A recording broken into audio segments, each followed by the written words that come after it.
All right. We got everybody here. All right.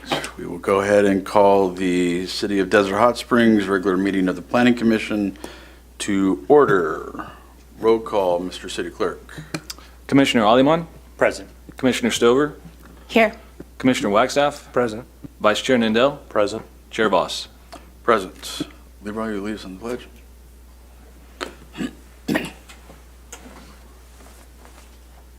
I pledge allegiance to the flag of the United States of America and to the republic for which it stands, one nation, under God, indivisible, liberty and justice for all. All right, thank you. All right, everybody had a chance to review the agenda. Let's have a motion to approve the agenda. Motion to approve the agenda? Okay, we got a motion. Do we have a second? I'll second it. Okay, we got a motion and a second. Let's go ahead and we're doing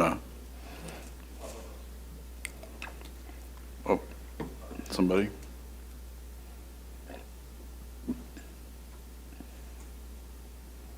Okay.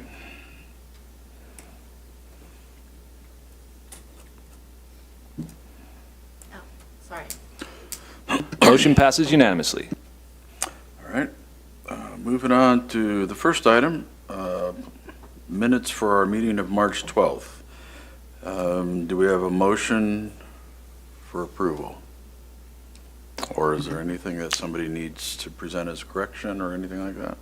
If not, we'll take a motion. I'll make a motion to approve. Okay, we got a motion. Do we have a second? Second. Second.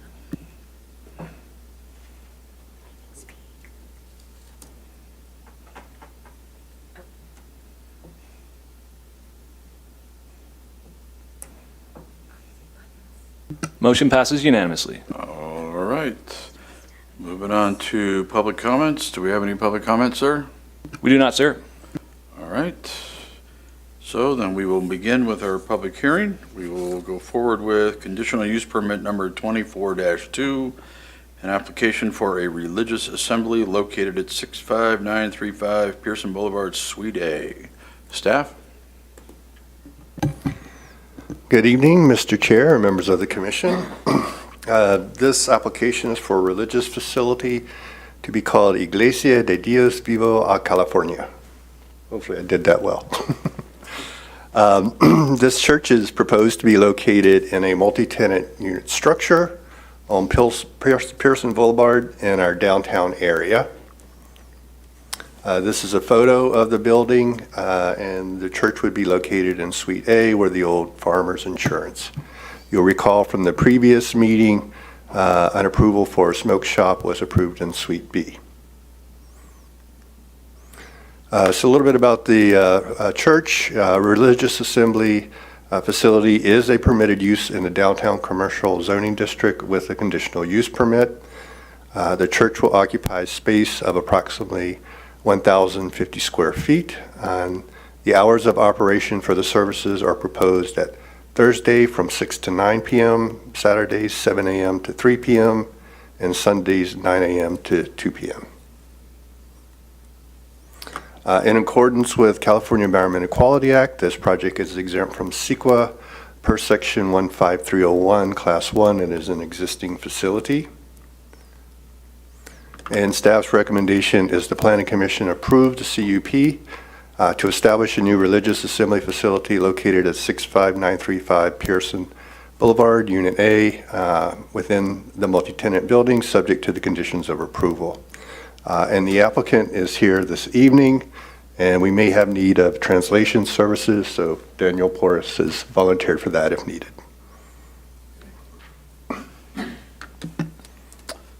So we have the staff report.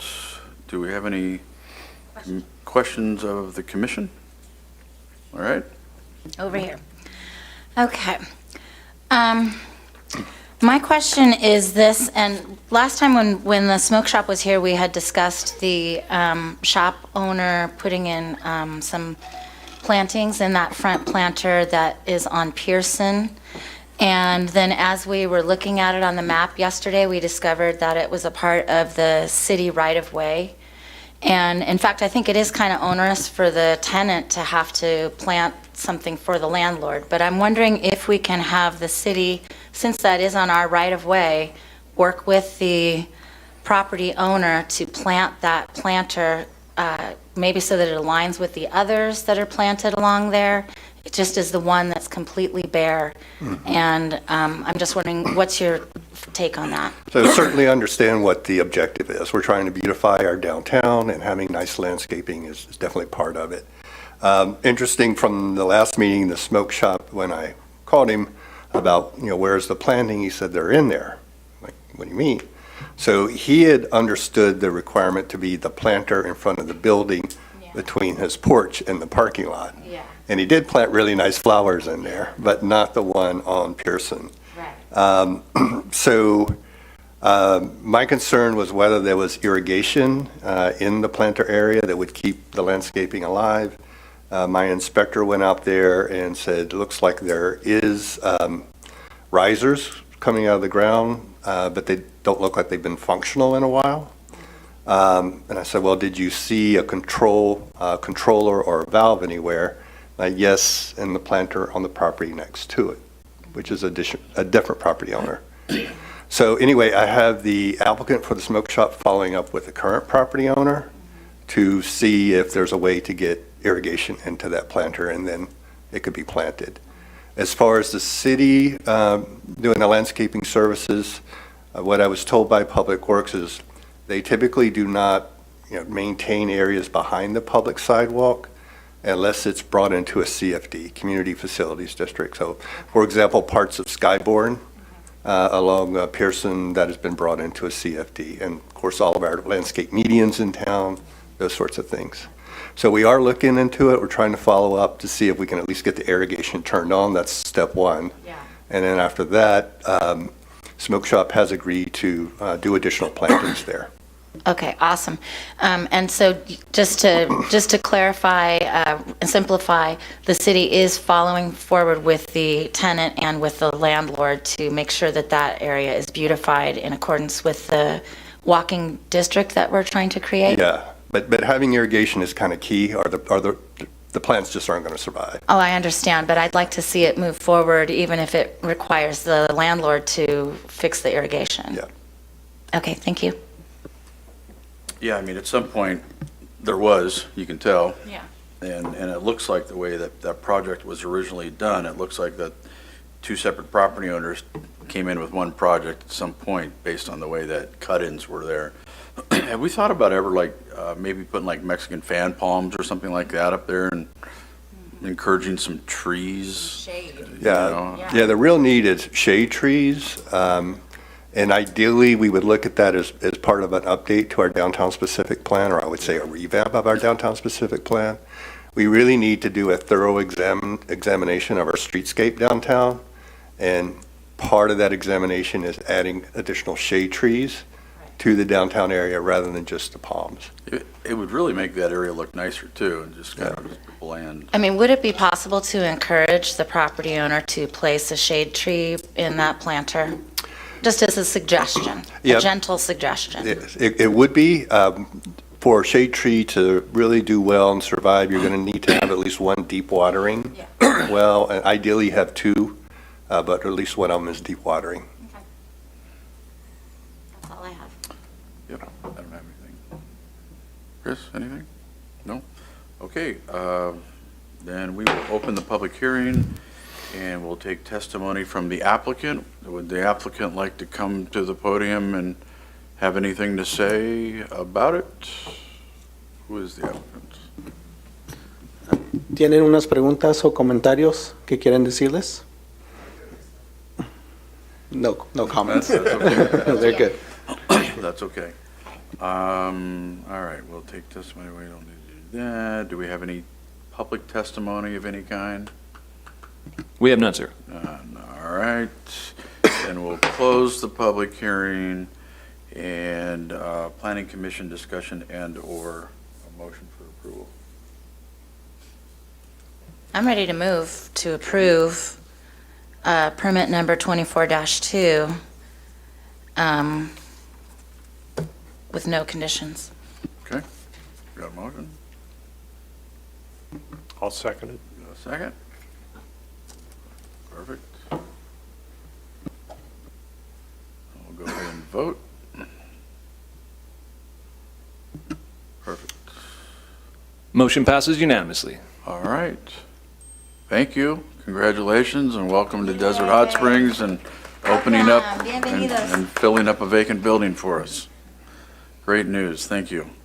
Because that completes that building, if I'm correct now. So now we got somebody on both sides and at different hours and stuff too. So there's going to be some activity there, which is going to be nice to see.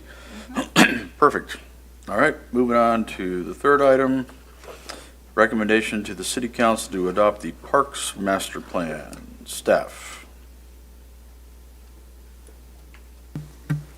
Good evening, Mr. Chairman and fellow planning commissioners. My name is Daniel Lopez. I'm the engineering technician, and I have been working closely with KTUNA with the Parks Master Plan. So KTUNA has designed a visionary Parks Master Plan designed to enhance the community engagement, foster inclusivity, and revitalize public spaces through a multifaceted approach. This plan integrates various methods of interaction, including project branding, social media outreach, community surveys, pop-up events, workshops, and city council interviews, and stakeholder focus group meetings. By prioritizing collaboration and feedback, the new Desert Hot Springs Parks Master Plan aims to create a vibrant, sustainable, and accessible parks that reflect the diverse needs and desires of our growing community.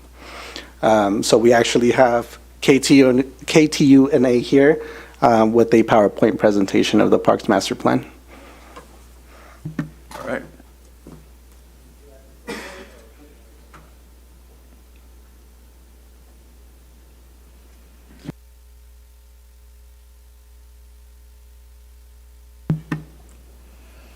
And before you begin, I mean, there's really no kind of format here that we've got, like our traditional approved or projects that we listen to. Would you prefer engaging in questions as you go, or would you prefer when you're done with your presentation? Just so we kind of keep in order and everybody knows. You prefer at the end? I'm fine being interrupted. It can be a conversation with slides. It doesn't Okay. have to be a presentation. We'll get through it either way. So, if commissioners have questions, just kind of, raise your hand or just say, that you'd like to, and then so we're not, jumping at it all at once. I'm sure there's maybe a few questions. Perfect. Thank you. All right. Thanks to the commission for having us today. My name is Alex. I work for KTUA, a landscape planning and design firm in San Diego. I'm joined here by my colleague Nicole. She's here to handle all the tough questions. That's not my job.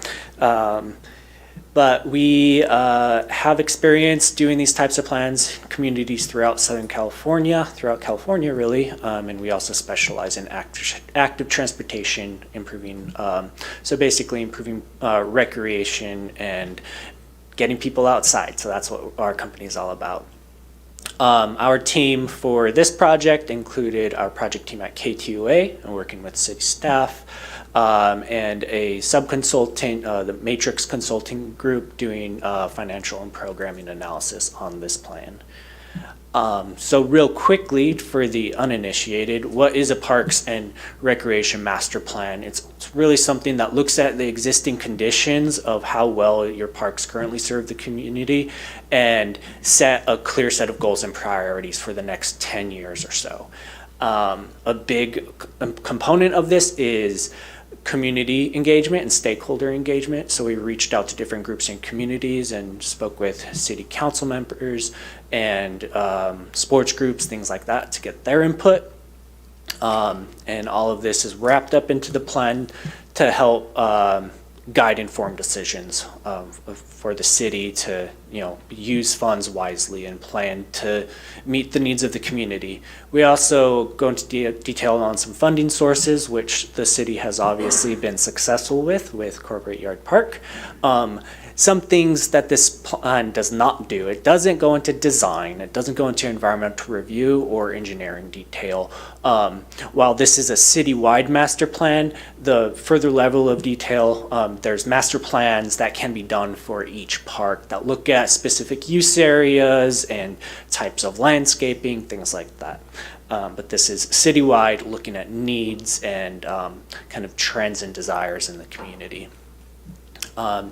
So there's the structure of the plan.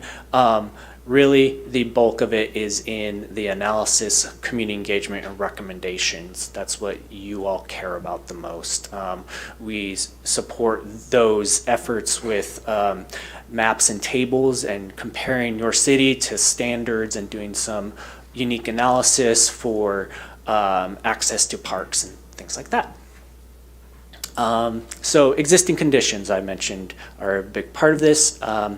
Since the last time you did a park master plan in the city, which was around 2012, 2013, the park system hasn't grown. It's at 9 parks, about 39 acres. You do have a combination of different types of parks, pocket mini parks like the Veterans Memorial Park, the larger community parks like Mission Springs, and special use parks like the museum, Cabot's Pueblo. So pretty unique, and also a unique thing is that you actually have dedicated soccer fields. Soccer is a big sport in Southern California, and not many communities even have one, or even have the space for one. So you have space, you have dedicated space for several, and you have also a football field and baseball field going in. So things look good on the sports fields front, but it's also in high demand. So you kind of have to balance out, like, well, we have some of those, but we might need more. So I'll show you some tables supporting those ideas. Like I said, you have a lot of variety. Here's some of the pictures. We visited each of the parks back, I want to say last year in March, in concurrence with one of our outreach events, which was the opening day of Little League, March 25th, I believe. And beautiful spring day, visited all the parks, and we do a count of all the amenities and look at the condition, what needs to be replaced, what doesn't, things like that. One of the basic analyses that we do is acreage level of service. So this is where the city has goals, and throughout the plan we were using 3 acres per 1,000 residents as the goal, and we've since been informed that it's actually yes? My question was that I know that the standard is 5 per 1,000, and I was wondering why the recommendation had changed, but I think you're about to say that. Yeah, it's not a recommendation to change. It was an oversight. So in the previous park master plan, it was 3 acres. So we carried that forward. We didn't know about the city code that says 5. So it's been brought to our attention. It's something that we can change in these tables and throughout the text in the document, no problem. I can shed a little bit more light on that. Within the general plan itself, which is the higher level document, it does say 3, but it says a minimum of 3. And then when you get to the zoning code, it says 5. Well, that can be confusing and all, and I just wonder if that then will change all of this math. It will. It'll make it look worse. Yeah. And that's okay.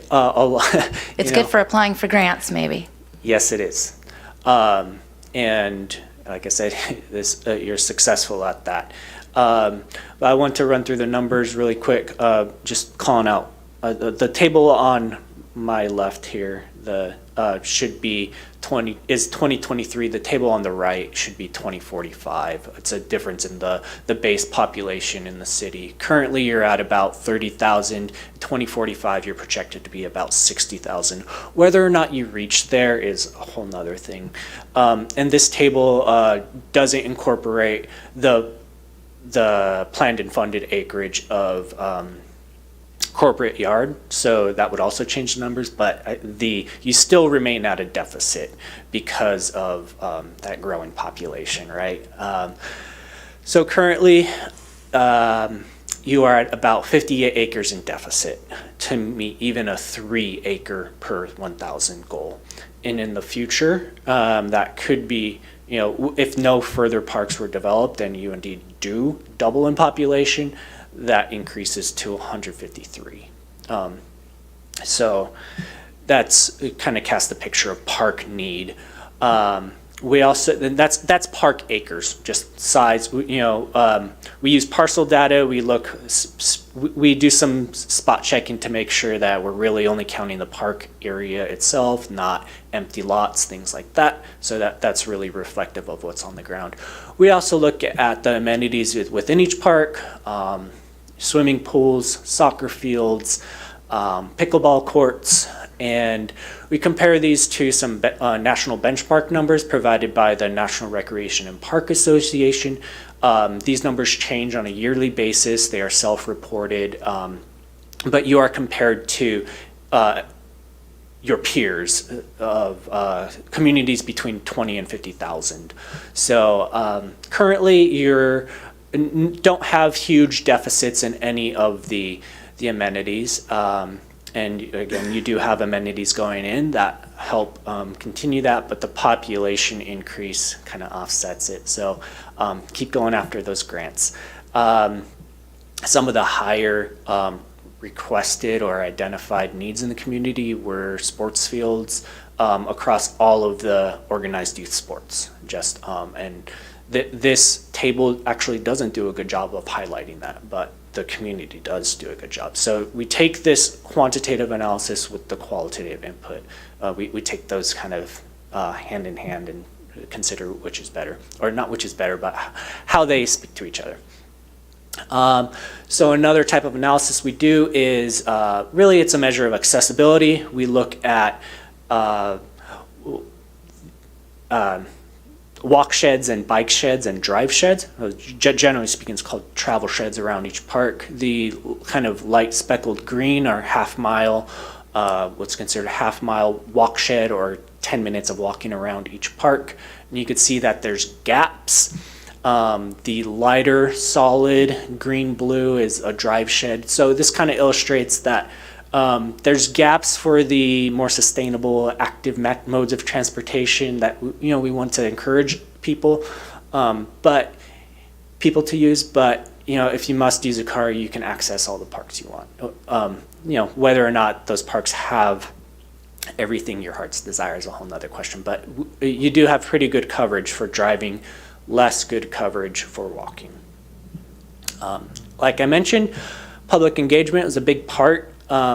We focused on, really, I can't say we focused on any one segment of the population. We talked to sports groups, we talked to city council members, we talked to different community partners, and we heard a lot of things like I mentioned, the main thing from the sports groups was more. They're growing. They have conflicts with scheduling and a need for lighting, things like that. We were in this room last November doing an outreach event where we heard a lot about wanting connections between parks. So I think like paths and things that make just walking to your park comfortable, like landscaping. And we also spoke with, in focus group meetings with community partners who had expressed a desire for event space to hold community events, like pride events, things like that. From city council members, we heard a wide range of things, getting people outside and into natural space was a big part of that. But also within developed parks, we heard a lot about just maximizing the space we have, like being conscientious in the design, using spaces next to soccer fields for playgrounds, and squeezing every last inch we could out of the parks. And while we don't go into design in this level of a plan, we do identify potential use areas. So here's an overview of the engagement. Different events. We developed marketing material. From the very beginning, it was consistent all the way through for social media posts and flyers distributed around. So that's how we got all of the input from the community. So recommendations, I feel like I've covered all of this so far. One thing I haven't talked about is we also look at programming. That's what our sub-consultant Matrix gathered registration and data on different after-school programs and what else? Dance classes, things like that, that the city puts on and sees also things like the aquatic center and not only how well they are utilized, but how well they recover costs. So looking at where the priorities and interests are for the communities and how to continue addressing those. So other than you might think, okay, Parks Master Plan, we're thinking about where to put new parks. Really, it focuses on all of these initiatives. I want to touch real quick, just give you an example of each of them. Under parks and facilities, that's the basic. Where and how can we build new parks? Is it, or add on to existing park space? You know, is there a vacant lot next to a park? Is there a vacant lot just elsewhere that we need to buy? Things like that. Under programs and services, there's recommendations for things like improving activities inside, because there is expressed desire for things to be done outside of the hot weather, you know, like indoor basketball, indoor volleyball, things like that. Equity and access, that's about closing gaps, providing those trail access or just more parks in park poor neighborhoods. And the connectivity initiative touches on that as well. Sustainability looks at, you know, things like the type of landscaping or even the education opportunities within parks.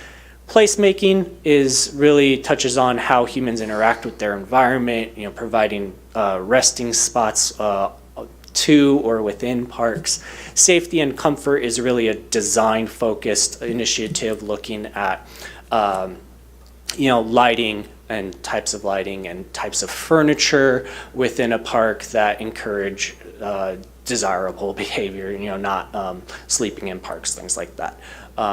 Investment is where we identify opportunities to, you know, encourage going after grant money and things like that.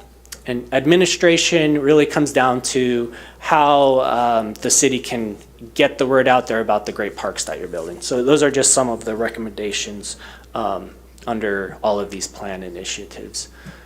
Here's an example of the infill analysis. Like I said, we don't go to like real engineering or construction drawings, but we do identify potential use areas within each park. This is for Wardman Park, where we don't specify like, hey, a new shade structure needs to go here, but it's really, you know, you have a spot about 1,000 square feet underutilized. Here are the different uses that could possibly go there. So there's a table like this for each of your parks.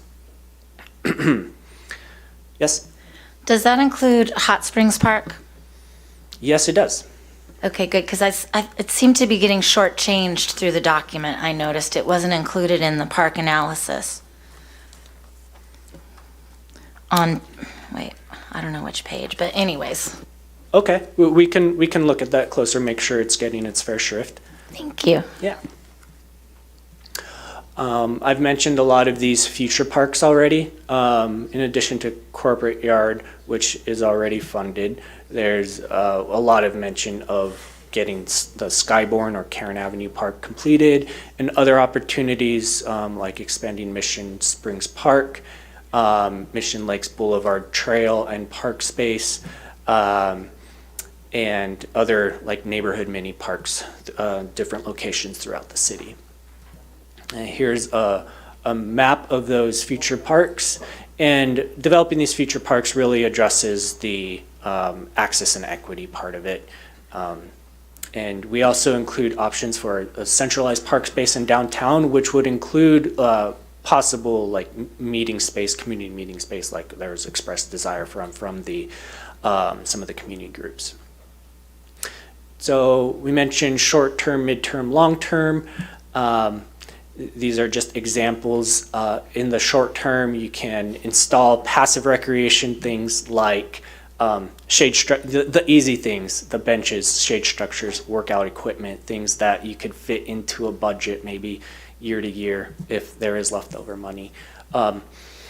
Mid-year or midterm, you could look at developing the park-specific master plans that I talked about, or acquiring land that's needed to develop new parks. Now, longer term, it's really the implementation of the previous plans, getting to the construction part of it. So those are some of the examples throughout the plan in terms of recommendations. And our next steps here are to hear your feedback today and make any necessary changes before going to City Council next week. And you'll approve, and City Council will approve as they see fit, and we will make edits and provide that to you all so that you can get on your way. So thank you. And I could handle any other questions now. Okay. I have a question. All right. I have a question. I guess when I think of parks, I think of families and kids and, playing sports and so forth. But I'm also approaching the senior, or I'm already in the senior age. Mm-hmm. And I'm curious, I know you said you're not getting into the engineering or design of the actual parks, but how are the needs, wants, desires, physical capabilities, requirements of seniors taken into consideration?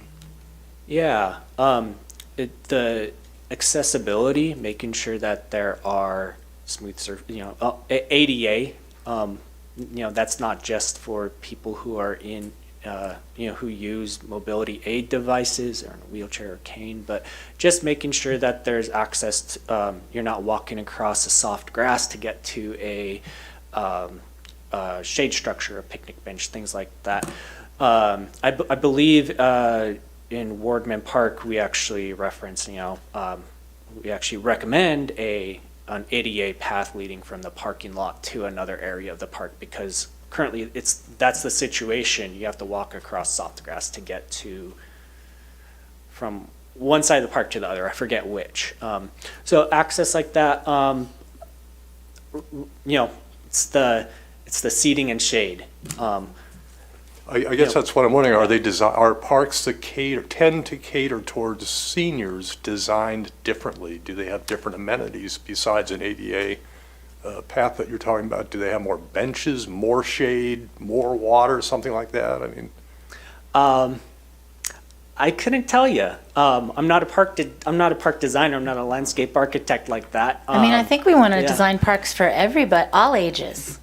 Yeah, there's a phrase like 8 to 80. If you and that covers many parts of planning, active transportation, and recreation. If you're planning for an 8-year-old and an 80-year-old, you kind of got your bases covered. So I think that's a general approach to planning and design. But as far as specific recommendations, I couldn't really speak to that. Yeah. okay. Thank you. Anybody? Yeah, I Okay. have a recommendation for the initiatives portion. Yeah, absolutely. I used to run the rec center up in Ukiah, up in Mendocino County, and I was able to triple their income in the first year by renting out space to nonprofits and collaborating with nonprofits to run programming. And, excuse me, up there I coordinated with First Five California, Boys and Girls Club, and I think here there's also an opportunity to do those two, and also with Angel View, where there's an opportunity to work with the community with disabilities. And I think that those would be great, something to put into the document that I did not see there, probably either on page 102 or 103, number 9 or number 8 it was, I guess. I'm just going from the top of my head. Another idea I had was just to rent out Carl May for your quinces and stuff, because that space at the senior center could also be, it's underutilized at night and it's emptied out. And I think with a little swag and some glitter, it could be just great. Put a band in there, you'd have a great party. And then also, I think it's great about the picnic area. We made a lot of money in Ukiah renting out our picnic areas for birthday parties and quinceañeras and whatever party that people wanted to have. And they could reserve a spot in the park and put their sign out. I mean, it was amazing how well that went for the city. So I think those are opportunities for income that I didn't see in the document that I'd like to see added in just as a partnership between government and nonprofit agencies to collaborate, to provide service, and also utilize the space. If there's any underutilized city space that could be rented out at an inexpensive price to those nonprofit organizations. That's my thought. Okay, yeah, that's a great suggestion. We can add that in. And not only for nonprofits and the like, but the public. Yeah, exactly. Permitted space for. The senior center as well. Yeah. It is available to the public to rent out. I've rented it out myself. You Yeah. have? Oh, cool. So it is available. It's big enough for parties. And I actually did my daughter's quince there. So Yeah, so it is seems like a available. great spot. I don't know if the public is aware that it's available, but it is. Well, we could do more advertising of that because I hear quinceañeras all the time in the neighborhood and people might like to have a hall instead of messing up their house. Yeah. I mean, it makes sense. If we've got idle property that could be monetized, why not? Yeah. I mean, All it right, makes yeah, sense. we can highlight that for Yeah. sure. And a So lot of marketing people, that. yeah, a lot of people don't realize that. They think you have to go use one of the hotel spaces. Right. And you don't. I mean, not that you may not want to use those, but, you know, if your family's going to cook the food and do whatever, you know, the old council chambers and, or like I said, senior center or anything like that, ways to monetize it, which could, in return, could be kind of an enterprise fund that could backfill to buy one-time things that are necessary, such as parks or benches and things of that nature, too. That's how we did Yep, that makes sense. Well, I really appreciate this. I consider this as like the general plan for parks. It's a fluid document. It's not, you know, really, you know, this is cut and dry how it is, but it allows for a talking piece as far as here's what we got, here's some goals. I mean, you know, we went from 50 acres in deficit to potentially 250 some acre possibility deficiency, depending on size of population and those kind of things. And so I see, you know, that is a huge thing. But then it also allows for, you know, the various type of grants. We have a document now that could be used for grants if need be, or to build off of that and to consider, you know, at least allow those type of discussions happen. So I'm really pleased that this task was done and required, and it was very easy to read, easy to flow packet that you gave us. So a lot of reading, but it was easy to read type of thing. It flowed well, so I appreciate that, and some eye openers on that. I'm a real big fan of, and I toot the horn of this one, but the riverfront in Omaha, Nebraska. They did a project out there. They had a river there. It's in their downtown, and it was a beautiful river. And it had some benches and some grass area, and, you know, you had quite a few of, unfortunately, of some of the homeless that might be out there, and then you had, but you had people that would go for lunch maybe, or just exercise walking, but it wasn't really maximizing the use. And then they did a reuse of this thing, and I go out there every year to Nebraska, and you know, now it's just all these families are there because they put in, you know, the kids thing, they put in a lot of sitting areas, they took the water, they cut the area back a little bit, but they've got quiet, passive areas for people to sit and talk and socialize or just read a book. And then they've got the water area features, you know, that's, you know, spring it up and the kids play, and they got a dog park. And then they did a huge outdoor, what do you call that? Amphitheater like they did in Cathedral City, like that one right by Mary Pickford that would fit perfect somewhere in our town, and that kind of thing, and they put it all into one. And so if you get a chance, just take a look at the riverfront of Omaha and you'll understand what I'm talking about. I watched the whole thing over the last few years just get built out and get planned. It's just awesome. a beautiful thing. And I saw them really, you know, maximize an area to where now you go downtown there and there's like, you know, families there, there's the working people, there's people who are just sitting there wanting to, drink a glass of wine with their spouse and enjoy themselves, a real good mix. And so, they did this same type of community forum in that. I actually attended one of those out there. I was the only non-Nebraskan in the room probably, but I was curious how they did it and what they did and what they were going to do. And I was real pleased with it. So I know the effort that goes into putting this in, so I appreciate that. I had one more comment. I know, I'm sorry, you guys. I know, but I just remembered, and it's pertaining to the document, which I think is lovely also. Thank you very much, it's great. But I wanted to say on page 15, the demographics graphic, Yeah. where are the Latinos? It's 61% Latino here in Desert Hot Springs, and that's very much a part of our culture and our identity, I think, here in Southern California and specifically here. And so I see that it says something about, I forget, I'm not looking at it, let me turn to the page, but it's the graphic. And I think that, as we're going to funders, I think it's to our advantage to be proud of our culture here in Southern California and our, Latino America, Yeah, I'd have to double check, but the way the census reports is Hispanic heritage or not Hispanic heritage. That's and then country of origin within that is something entirely different. But I believe it's a separate statistic from this graph. But we could definitely. Right, I was looking at it today on the census. Oh, were you? Yeah, and it's, there's like the white, all white is 24%, and then Latino, white, or something like that. There's like a combination of white, Latino, and all this kind of confusing mumbo jumbo. But however you parse it, I don't know, but I think that it's important that we recognize our culture here in Southern California in this document in the demographics part of the page. We could pull that out more strongly. Awesome. Yeah, I see what she's saying. I'm looking at it now. This is what you're talking about. Yeah, the graph. Yeah, it's not really descriptive in the manner that would probably be beneficial for, Yeah, what does it say, 52% white? yeah, which, yeah, then it's just 2 or more races, 15, some other races, 20.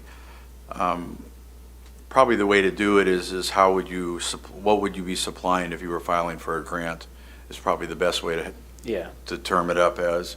I understand the intent of what this is, but, for the purpose of what we would probably be using this for, hopefully here, right, Danny? Is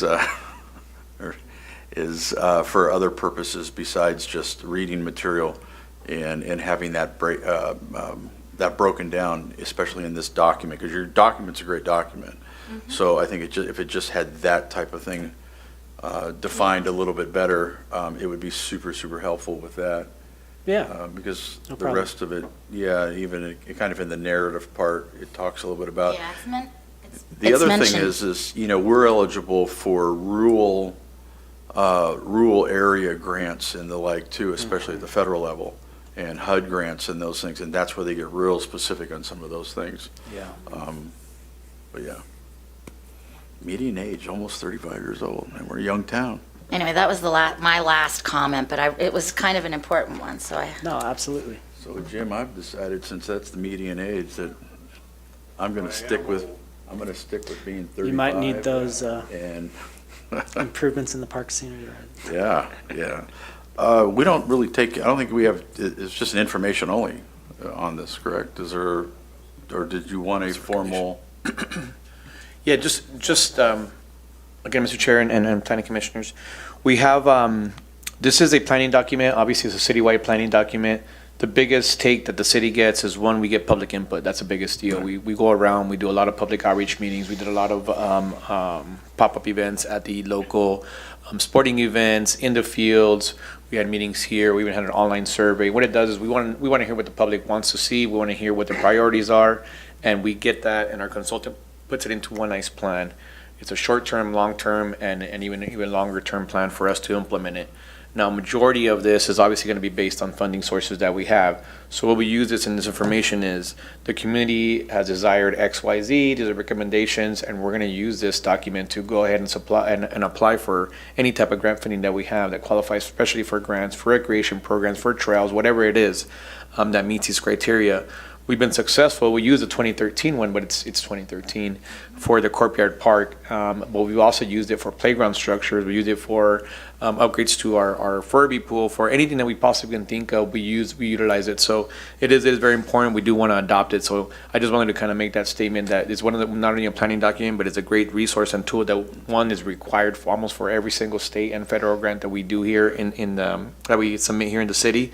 But it is also a great way of us knowing what the actual public wants to see, so we're not just guessing every time. So it is a great planning document, and we do want to adopt it, so we're able to say, on this day, the planning commission approved it, and on this day, the actual city So you council are looking approved for it. a vote? Yes, it'll be a Okay. recommendation to approve to city Okay. council.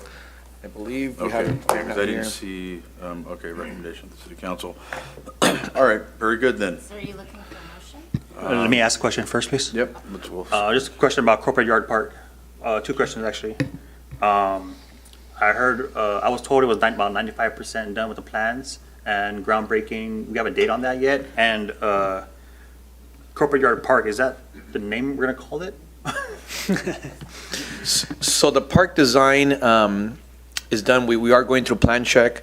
The plan check process, we do need to, one, check the landscaping plan, do the water calcs, do all our sewer plan. We actually have some building plans too, because we do have some structures and we have engineering plan check. So that's the process that we're going through right now. We're in the final stages of the plan check process. As soon as that is done, we did receive a clean grant, which is from the state. The state just released last year, and we were lucky enough to receive $5 million for the construction of that grant, which fully funds the project. We expect to have everything approved by June, July, and then we release it in June, July for actual construction. We hope to award it, depending on the city council schedule, would it be probably the first meeting of September, but hopefully we can do it before summer and get the construction started this summer. But we don't have a date yet, so we're waiting to get the plans approved. We are eager to get started, and we do have about 2 years to actually build it, so we are on a time limit. We're not just gonna wait on it, so we're very excited that we get to build it. So once we find that date, I will let you know. And at the same time, Courtyard Park, we are talking to council about actually having some kind of naming convention to it, but nothing has been formally set by the council. Thank you. call it Cannabis Park.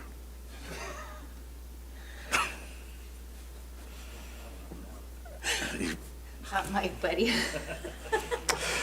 Okay, before we get a little too silly and somebody says something they shouldn't Are you say. looking for a motion? Yes, we are. Okay, I've got a motion for you. I would move that we approve the Parks Master Plan with a couple of little tweaks to the 5 acres per 1,000, expanding on Hot Springs Park, adding in the public nonprofit partnerships, renting to nonprofits for offices, and the public, renting to the public, and that was it. Okay. We have a motion. Do we have a second for the motion? I'll second. Okay, we have a second. Very good. And here we go. Motion passes unanimously. All right. Great. Thank you guys for helping the city out with that. Great document. Okay, public comments, I'm taking we don't have any. Do we have any commissioner reports? No commissioner reports, all right. Mr. Community Development Director, your report? Just a very short one this evening. I just want to let you guys know that we are working on modifying our standards for trash enclosures to better accommodate green waste. We have trash enclosure standards now, but we got to think proactively about how we accommodate the green waste. So that work is in progress, and we are coordinating with Blvd, our waste hauler, on those designs. Okay. Perfect. Seeing nothing else, then we will go ahead and adjourn the meeting. Yay.